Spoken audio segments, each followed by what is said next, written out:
Bismillahirrahmanirrahim. Elhamdülillah. Vessalatu vesselamu ala eşrafil enbiya'i vel mursalin. Ve ala alihi ve ashabihi ecma'in. Allahümme allimna ma yenfa'una ve enfa'na bima allamtana ve zidna ilmen ve ihlasana ve tuqan ya erhamer rahimin. Assalamu alaikum ve rahmetullahi ta'ala ve barakatuhu. Bizler Nuhoya kitabından sabaqlarımızı жалғастырамыз. Ораза bölümünde едік. Соның бүгін иншаллах макрух болатын ораза кезде макрух болатын нәрселер және макрух емес, макрух болмайтын амалдар жайында қазір айтатын боламыз. Вакулиха аз-зауқу. Зауқ бұл жаңағы бір нәрсенің дәмін көру. Ораза ұстаған адам үшін бір тағамның, сондай нәрсенің дәмін көру макрух болып саналады екен. Бірақ енді бұл жерде айтатын нәрсе бар. Не үшін макрух болады? Себебі жаңағы бұл оразаны бұзып алуға бір тәуекелге барған сияқты болады. Бір риск болады, тәуекелге барған сияқты болады. Оразаны бұзып алу ықтималдығы болады. Өйткені ар жағына кетіп қалатын болса, ораза бұзылып қалады. Сол үшін де бір нәрсенің дәмін көру макрух болып есептелінеді деген. Бірақ енді мынандай нәрсе бар. Кейбір әйелдер тамақ істейтін болса, күйеуінің мінезі жаман болатын болса, яғни тамақ дұрыс шықпаса, шу шығаратын сондай мінезі жаман болатын болса, ондай әйелдер ықтияттылық сақтай отыра тілмен дәмін көрсе болады. Ары қарай жіберіп, ары қарай тамаққа кетіп қалмауға мән бере отырып, солай көрсе болады. Ал бірақ та базарда мысалы кейбір нәрселердің дәмін көріп сатып алу ораза кезде мысалға. Бұл бола ма десе, ғалымдардың арасында екі түрлі көзқарас бар. Мысалы Қаудихан деген ғалым кісі, ол кісі айтады, бұл макрух болады дейді. Бұл да базарда жаңа бір затты алайын деп жатыр, дәмін көріп, таза піскен бе, піспеген бе дәмін көріп, сосын жаңағы алмақшы да. Қаудихан бұл макрух дейді. Ал Мухайт деген кітапта айтады, бұл макрух болмайды дейді. Енді бұл жаңағы оразашы адамның өзіне байланысты, өзінің тақуалығына байланысты. Және макрух болатын нәрсе бір нәрсені шайнау. Ол сағыз бола ма, басқа бола ма, бір нәрсені шайнау да макрух болады. Тек қана илля туама сабиин дарурatan. Тек қана жаңағы кішкентай әлі тісі шықпаған балаға тамақты шайнап беретін болса, анасы мысалға, міне ол не болмайды екен, анасы болсын, басқа болсын, ол не болмайды екен, макрух болмайды екен. Ол дарурatan болса, әлбетте солай шайнап беруге мәжбүр болса, мысалы ол басқа нәрсе тісі шықпаған және жаңағы сүтте мысалы ембейді деген сияқты шайнап беру керек болып қалған болса, өзі оған макрух болмайды екен. Вал қублату ин хафа. Және бұл енді жаңағы әйел адамды жаңағы сүю, бұл да макрух болады ораза кезінде, егер хафа, қорқатын болса. Қорқу деген яғни өзіне сенімді болмаса. Жаңағы сүюдің ар жағына өзің жаңағы әйелін жаңағы сүюден де қаттырақ нәрсеге кетіп қалудан қорқатын болса, сонымен басталып, мысалы, сүюмен басталып, ары қарай кетіп қалудан қорқатын болса, ол кезде сүюдің өзі де макрух болады екен. Ал қорқпайтын болса, ол кезде бұл не болмайды, макрух болмайды екен. Ләс-сиуаку, яғни ораза кезде сиуак қолдану бұл макрух болмайды екен. Мейлі ол сиуак, нам сиуак болсын, немесе құрғақ сиуак болсын, немесе жаңағы бесінге дейін болсын, бесінен кейін болсын, бізді ханафи мазхабында ол макрух болмайды екен. Және де макрух болмайды көзге уәләл кухл, көзге жаңағы нен жағу, сүрме жағу сияқты көзге ол да не болмайды екен, макрух болмайды екен. Енді осыдан біздер айтуға болады, көзге жаңағы бір нәрсені тамызатын болса, ол оразаны бұзбайды деп айтуға болады. Жалпы бізде шариғатымызда ораза ұстау мұстахаб болған күндер бар. Ол мысалы ораза ұстау мұстахаб болған күндер әр айдың жаңағы әр айда жаңағы 3 күн айямил бейт дейді. Сол күндерді ұстау. Жарық күндер. Ол жарық күндер деген жаңағы ай толған кездегі күндер. Пайғамбар саллаллаху алейхи ва саллям осы жайында хадис келеді. Ол жаңағы әр айдың 13-і, 14-і және 15-ші күндері айямил бейт деп айтады. Тағы да мұстахаб болған күндер ораза ұстау бұл жаңағы дүйсенбі, бейсенбі күндері және де ашура күні бір күн алдын немесе бір күн кейін қосып ұстау осылай мұстахаб болады екен. Ал махрух тахрима немесе жаңағы харамға жақын, махрух тахрима харамға жақын болған оразалар да бар. Ондай ораза жаңағы айт күндері ұстау, екі ораза айт және құрбан айт, және құрбан айттан кейінгі айямы ташрих деген күндер болады. Міне сол күндерде де ұстау мақрух болады екен. Және имам Абу Юсуф рахмахуллахтың көзқарасы бойынша жұма күнін бөлек ерекшелеп ұстау ол да мақрухке жатады екен. Уашейху фанин عجز عن الصوم أفطر وأطعمه لكل يوم مسكينا كالفطرة ويقضي إن قدر. Yani бұл жерде не айтып жатыр? Бұл жерде шейхун фанин, жаңағы уже шейх деген қартайған кісі, фанин, яғни өлімге қарай кетіп баратқан. Ажазы анис саум, оразаға шамасы жетпейді. Уже әлсіреген, соншалықты жаңағы ораза ұстауға шамасы жетпей қалған. Бірақ шарт бұл жерде сол әлсіздіктен, сол аурудан, сол шамасы жетпеуден ары қарай кейін жазылмау керек та. Солай бұл әлсіздігі, бұл ауруы, бұл оразаға шамасын жеткізбей қойған бұл нәрсесі, ол өлімге дейін апару керек та. Яғни одан жазылмау керек. Міне сонда жазылмау керек дегенде, сол жазылмаса, сол кезде бөлек үкім болады. Жазылып кетсе, ол бөлек үкім болады. Сол үшін де біз жазылмай, сол бойы өлімге дейін апаратын болса, міне соның үкімін айтамыз бірінші. Афтара, ол ораза кезде аузын ашады. Ва ат'ама, сөйтіп не қылады дейді? Тамақтандырады дейді. Тамақтандырады. Бұл оған міндет болады. Ликулли яумин мискинан, әрбір күнге мискінді тамақтандырады. Кәл фитрати, жаңағы пітір садақаның мөлшерінде. Яғни егер бидайдан берсе жарты са, ал арпадан берсе бір са деген сияқты. Әлбетте бұл тамақтандырудың екі түрі бар. Біріншісі туаму тәмлик дейді. Яғни оның мүлкіне өткізіп беру. Жаңа мысалы бидайдан беретін болса, 60 міскінге жарты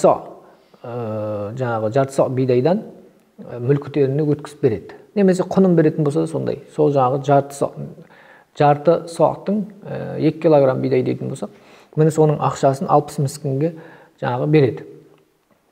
Немесе бір са арпадан беру мүмкін. Бұл бірінші түрі. Екінші түрі туамул ибаха дейді. Тамақты жаңағы оларға мубах қылып алдарына жайып қою. Бұндай да түрі бар. Бұл кезде ол әклатани мушбиатани болады. Яғни екі мезгіл тамақтандырады. Ол жаңағы таң және кешкі тамақ болуы мүмкін. Немесе 2 рет кешкі тамақ, немесе 2 рет таңғы тамақ болуы мүмкін. Міне сондай міскіндерді тойдыру деген нәрсе бар екен. Демек, әрбір күнге осылай тойдырады екен. Бұл жаңағы айтқанымыздай, сол қартайған кісі аурудан, сол қарттығынан ары қарай ораза тұтатындай деңгейге шамасы жетпей, сол бойы қайтыс болған адам, қайтыс болатын, өлімге дейін баратын адам үшін. Ал егер шамасы жетіп қалса, инқадар, шамасы жетіп қалса, яқды, қазасын өтейді дейді. Яқды инқадар, жаңағы тіпті тамақтандырғаннан кейін де, мысалы шамасы жетпеді, аузын ашты, міскіндер тамақтандырды, содан кейін Алланың қалауымен жаңағы қарт кісі бір қуат күш жинады, оразаға шамасы жетіп қалды. Сол кезде оған қайтадан қазасын өтеу міндет болады екен, оразаның қазасын қайтадан өтеу керек болады. Енді бұл енді оразады кезде аузын ашуға рұқсат болған адамдар жайында тақырып басталып кетті. Міне соның екіншісі, бірінші жаңағы шейх қартайған кісі, екіншісі уахамилун ау мурдиун хафат ала нафсиха ау валадиха. Немесе хамилун, жүкті әйел, немесе емізуші әйел. Міне осылар не қылады екен? Хафат ала нафсиха. Өзінің ораза ұстаса өзіне қорқады, яғни өзіне зиян кеп қалады деп қорқады. Ау валадиха, немесе баласына зиян кеп қалады деп қорқады, егер ораза ұстайтын болса. Осындай адамдар үшін де жаңағы оразаны ашуға болады екен. Уамаридун, және ауру адам хафа зиядата марадихи. Ауруының асқын артып кетуінен қорқатын болса, немесе ауруының жазылуы кешігеді, тааххур, яғни жазылуы ұзаққа созылып кетеді деп содан қорқатын болса, бұған да оразаны ашуға рұқсат екен. Уал мусафиру, және жолаушы адам аузын ашуға болады, бірақ бұл жолаушы бұны жақсылап түсініп алу керек. Таң намазының уақыты кіруден алдын өзінің тұрғылықты мекен жайынан шығып кеткен жолаушы бұл. Қайттан айтамыз. Ораза кезде аузын ашуға рұқсат болған жолаушы кез келген жолаушы емес. Қандай екен? Таң намазының уақыты кіруден алдын өзінің тұрғылықты мекенін, қаласын болсын, ауылын болсын, соны тәрк етіп шығып кеткен адамды айтады бұл жерде. Міне соған бұл афтару, соған не рұқсат екен ораза кезде аузын ашу. Афтару деген бұл жаңағы көпше түрде айтып жатыр. Жоғарыда айтылған жолаушы, ауру, жаңағы жүкті немесе емізуші, міне солардың барлығына қайтады екен. Соның барлығы аузын ашуға рұқсат екен. Уақадау биля фидиятин. Бұның барлығы кейін қазасын өтейді. Жаңа жүкті әйел болсын, емізуші әйел болсын, ауру болып жатқан, немесе жолаушы болып жатқан, бұның бәрі қазасын өтейді, фидия бермейді екен. Ал жаңағы қартайған кісі ол фидия береді, қазасын өтемейді. Уасауму сафарин ла ядурру ахаббу. Жолаушы болып жүрген кезде ораза ұстау ла ядурру, және ол оразасы оған зиян бермейтін болса, не дейді? Ахаббу, осы абзал дейді. Яғни жолаушы болған кезде де егер ол зиян бермейтін болса, ораза ұстаған екен, абзал екен. Уайын соха ау ақама thumma мата.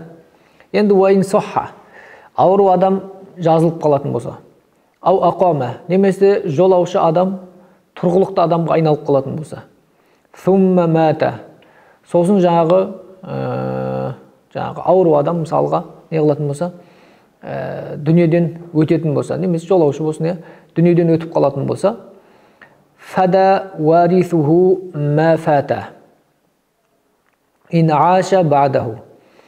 Не дейді? Сол жаңа өлгеннен кейін оның артында жаңағы мирасын алатын кісілер фидия өтейді дейді. Фидиясын өтейді. Ма фата, жаңа ауру кезде ұстай алмай қалған ораза күндеріне фидия өтейді. Немесе жолаушы болып жүрген кезде ұстай алмай қалған күндеріне фидия өтейді. Бірақ шарты ин аша, егер өмір сүрсе дейді. Ауру немесе жолаушы жаңағы жолаушылықтан кейін тұрғылықты болып қалса дедік. Сол тұрғылықты болғаннан кейін ауру адам ауруынан жазылғаннан кейін біраз уақыт өмір сүрген болса, мысалы айтайық, ол 5 күн жолаушы болды. 5 күн жолаушы болды. 5 күн Рамазан айында ораза ұстай алмады. Одан кейін, ораза айттан кейін ол 5 күн не қылды? Өмір сүрді. Сөйтіп бар дүниеден өтті. Демек ол оған енді жаңағы несі артында қалған мирас алатын кісілері не қылу керек екен? Фидия оған өтеу керек екен. Биқадрихи, сол жаңағы биқадрихи, яғни қаза болған, қанша күн қаза болса соны өтейді. Уаилля, яғни ауру болғаннан кейін, жаңағы жазылғаннан кейін, немесе жолаушы болып кейін сапардан қайтып келгеннен кейін, жаңағы мысалы ол 10 күн ауру болды да, 10 күн Рамазан айында ораза ұстай алмады. Кейін жазылғаннан кейін 10 күн өмір сүрген жоқ. Мысалы ораза айттан кейін 10 күн өмір сүрмеді, бәлки 5 күн өмір сүрді мысалға. Немесе ол 10 күн жолаушы болып жүрді. Рамазан айында 10 күн ораза ұстай алмады. Кейін ораза айттан кейін ол 10 күн емес 5 күн тұрғылықты адам болып жүрді. 10 күн емес 5 күн. Мысалы сол кезде енді артында қалған ұрпақтары мирас алатындар 10 күннің фидиясын бере ме, 5 күннің фидиясын бере ме десе не дейді? Фаби қадрихима, сол жаңағы өмір сүрген мөлшерінше фидия береді дейді. Яғни жаңа айтқан мысалымызда 5 күн фидия береді екен. 5 күндікке арнап фидия беріледі екен. Енді өсиет қылу шарт па, шарт емес па деген мәселе осындай жағдайда, мысалы ол дүниеден өтіп барадыр, ұстамаған ораза күндеріме фидия бер деп жаңағы өсиет жазып кету керек пе, әлде олай емес пе десе не дейді? Ошурито, шарт етіледі дейді. Бұл әлбетте артында қалғандарға фидияны міндет болу үшін шарт етіледі. Әл-исау, өсиет қалдыру міндет шарт етіледі дейді. Артта қалғандарға ол міндет болу үшін. Бірақ өсиет етпесе, артында қалған ұрпақтар өздері жаңағы мирас алатындар, өздері өсиет етпесе де жаңағы өз еріктерімен беретін болса, ол да жүреді дейді. Имам Мұхаммад айтады, жүреді дейді. Бірақ та міндет болу үшін, фидияны беру, жаңағы дүниеден өткен әкесі болсын, сол мирас алған, соның атынан фидия беру міндет болу үшін өсиет қылу шарт екен. Енді бұл өсиеті бірақ та бүкіл малынан өтелінбейді, бәлки малының 1/3-нен ғана өтелінеді екен. Малының 1/3-нен ғана өтелінеді екен. Уафидияту кулли солатин касауми яумин. Әрбір намаздың фидиясы жаңағы бір күндік оразаның фидиясы сияқты дейді. Соның жаңағы мөлшерінде дейді. Енді мысалы бір күнде 5 уақыт намаз болса, 5 күн ораза сияқты болады да, ол енді 5 күндік ораза сияқты болады. Енді жалпы намазға да фидия беруге бола ма десе, бұл әлбетте енді талас болған мәселе. Өйткені Алла Субханаху ва Тағала Құран Кәрімде ораза жайында айтқан. Ораза жайында айтқан, «Уалалазин ютиқуна фидият таам мискин» деп. Жаңа шамасы жетпей қалғандарға мискіндерге фидия берсін деп ораза аяттар айтылған кезде айтқан. Бірақ намаз жайында айтпаған да. Бірақ та енді біздің Ханафидің ғалымдары, кейбіреулері жаңағы намазға да солай қияс қылады да, салыстырмалы түрде шығарады. Неге? Себебі егер бұл салыстыру, намазды оразаға салыстыру, егер дұрыс болса, Алланың алдында қабыл болған дұрыс салыстыру болатын болса, онда оның намаздары мойнынан түскен болады да. Өйткені жаңа оразаға салыстыра отыр. Ал бұл қате салыстыру болса, онда оған берілген садақа, оның атынан берілген садақа болып есептелінеді. Яғни қияметте бәрібір ең болмағанда садақаның сауабын алады дейді. Мұны сондықтан да осылай рұқсат берген екен. Яғни бірақ та біреудің орнына фидия ақша төлеу ғой, мысалға артында қалған ұрпақтарын не қылады деп жатырық, фидия төлейді деп жатырық, фидия өтейді деп жатырық. Өсиет қылса міндет болады, өсиет қылмаса өз еркімен өтеуге болады деп жатырық. Енді фидия өтемей, соның орнына ораза ұстап берсе, немесе соның орнына намаз оқып берсе бола ма десе, жоқ, болмайды дейді. Басқа біреудің орнына өтілетін ғибадат ла юзихи, рұқсат емес дейді. Басқа біреудің орнына өтілетін ғибадат не емес екен? Рұқсат емес екен. Уэлзаму ан-нафлу, нәпіл міндет болып қалады. Яғни негізінде ораза, нәпіл ораза болып басталды да. Не болды ол? Міндет болып қалады бишшуру, басталуымен. Яғни егер қаза қылып қойса, егер бұзып қойса, өзі қазасын өтеу уәжіп болып қалады екен. Бірақ ол нәпіл болып басталғанмен де, егер бұзып қоясын болса, қазасын өтеу оған уәжіп болып қалады екен. Илля фил айямил манхия, яғни тыйым салынған, ораза ұстау тыйым салынған күндері егер ұстаған болатын болса, ол кезде жаңағы қазасын өтеу оған міндет болмайды екен. Нәпілдің, ол қазасын өтеу оған не болмайды екен? Міндет болмайды екен. Оған ләзім болмайды да. Ол тыйым салынған күндер қай күндер? Тыйым салынған күндер біріншісі ораза айт, екіншісі құрбан айт, ма'a саласин бa'даху. Құрбан айттан кейінгі 3 күн. Құрбан айттан кейінгі 3 күн. Ұмытпай, құрбан айтпен бірге емес, құрбан айттан кейінгі 3 күн.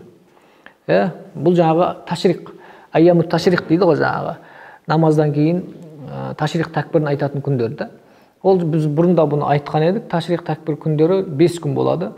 Арафа күні болады, бірінші күн содан басталады. Одан кейін жаңағы құрбан айт күні болады, және құрбан айттан кейінгі 3 күн болады да.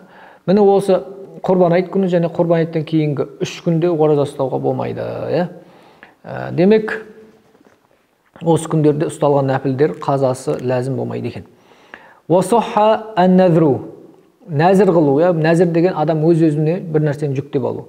Осы нәзір, оразамен нәзір қылуға болады дейді. Фиха, яғни жаңағы тыйым салынған күндер. Мысалы, бұлай нәзір қылса болады. Құрбан айт күні ораза ұстаймын деп, өз-өзіне мысалы нәзір қылса бола ма? Бұнда нәзірі дұрыс болады, бірақ оразасы дұрыс болмайды. Нәзірі дұрыс болады, фиха, сохха надру фиха деген сол, нәзір дұрыс болады дейді бұл күнде. Ләкин, бірақ не істейді ол? Афтара. Мысалы, құрбан айтып кеп қалды, ол кезде ол ораза ұстап жүре ме? Жоқ, оразаны ашып жүреді. Аузы ашық жүреді, афтара, аузын ашады. Өйткені күнәдан, өйткені ол махрук тахрима, харамға жақын да. Харам деп айтуға да болады деген, оның негізінде. Демек, аузын ашып жүреді, уақаба, кейін бірақ қазасын не қылады, өтеп береді екен. Бірақ та харам болуына, немесе махрух тахрима болуына қарамастан оразаны ұстай беретін болса, жаңа құрбан айт күні нәзір қылған оразасын мысалы ұстай берді, сол кезде не қылады? Соха, оразасы дұрыс болады. Яғни оның мойнынан түседі жаңа нәзір. Бірақ та ол сауап ала ма? Жоқ, сауап алмайды. Керісінше күнә алады екен да. Ол сауап үшін бір нәрсені нәзір қылған еді, бірақ та өкінішке орай ол жерде күнә алып қалады екен. Уаюфтиру, аузын ашады нәпіл ораза ұстаушы адам биузри дияфатин, қонақтың келіп қалуымен, немесе бұған қонақ келіп қалды, немесе өзі қонаққа барды. Қонақтық былайша айтқан кезде не қылады екен? Осы үзірмен нәпіл оразаны не қылуға болады екен? Ашуға болады екен. Бірақ бұл әлбетте зауалға дейін болу керек, бесінге дейін болу керек. Бесінен кейін келсе ол рұқсат болмайды. Соған дейін болса, ол кезде нәпіл оразаны ашуға рұқсат екен. Бірақ та кейін әлбетте жаңа айтқанымыздай нәпілді қайттан қазасын ұстап беру оған міндет болады екен. Енді сондай бір кісілер бар, бұлар оразаны таңертең бастамаған, оразашы адам болып бастамаған таңертең.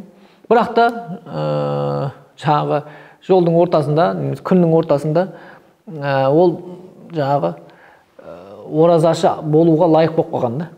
Енді бұлар не істейді десе, кешке дейін не қылады? Ешнәрсе жемей, ішпей жүреді. Жаңағы оразашы адамдарға ұқсап. Уаюмсику бақията яумихи.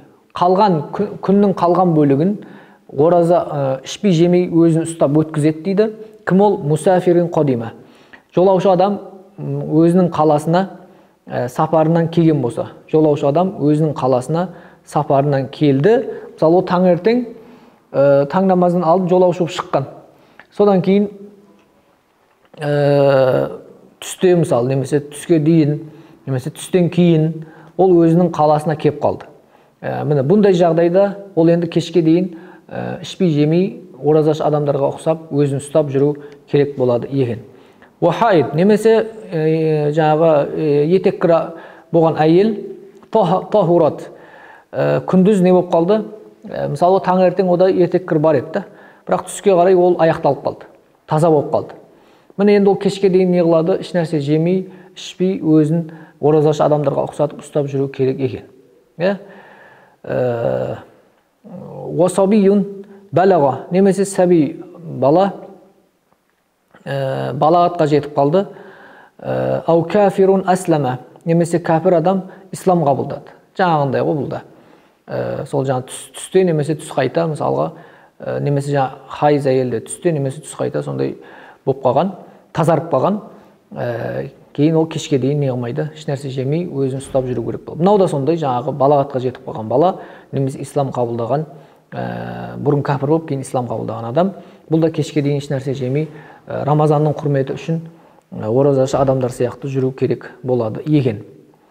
Уәлә яқди хәзәни, мына екеуі дейді қазанын өтемейді дейді, қазасын. Қалған күндердің, ұстай алмай қалған күндердің қазасын өтемейді. Кім екеуі ол? Жаңағы балағатқа жеткен кісі мен ислам қабылдаған кісі, жаңадан қабылдап тұрған бұлар. Сондықтан бұларға арттағылардың қазасын өтеу міндет болмайды екен. Бірақ та жаңағы жолаушы, жаңағы етеккір болғандар, олар қазасын өтейді. Олар өткен бұрыннан мұсылман еді. Уаютимму мұқимун сафара. Міне мынау көп адамдар осынан шатасады. Мұқимун, уаютимму, оразаны толық ұстау керек болады дейді. Кім? Мұқимун.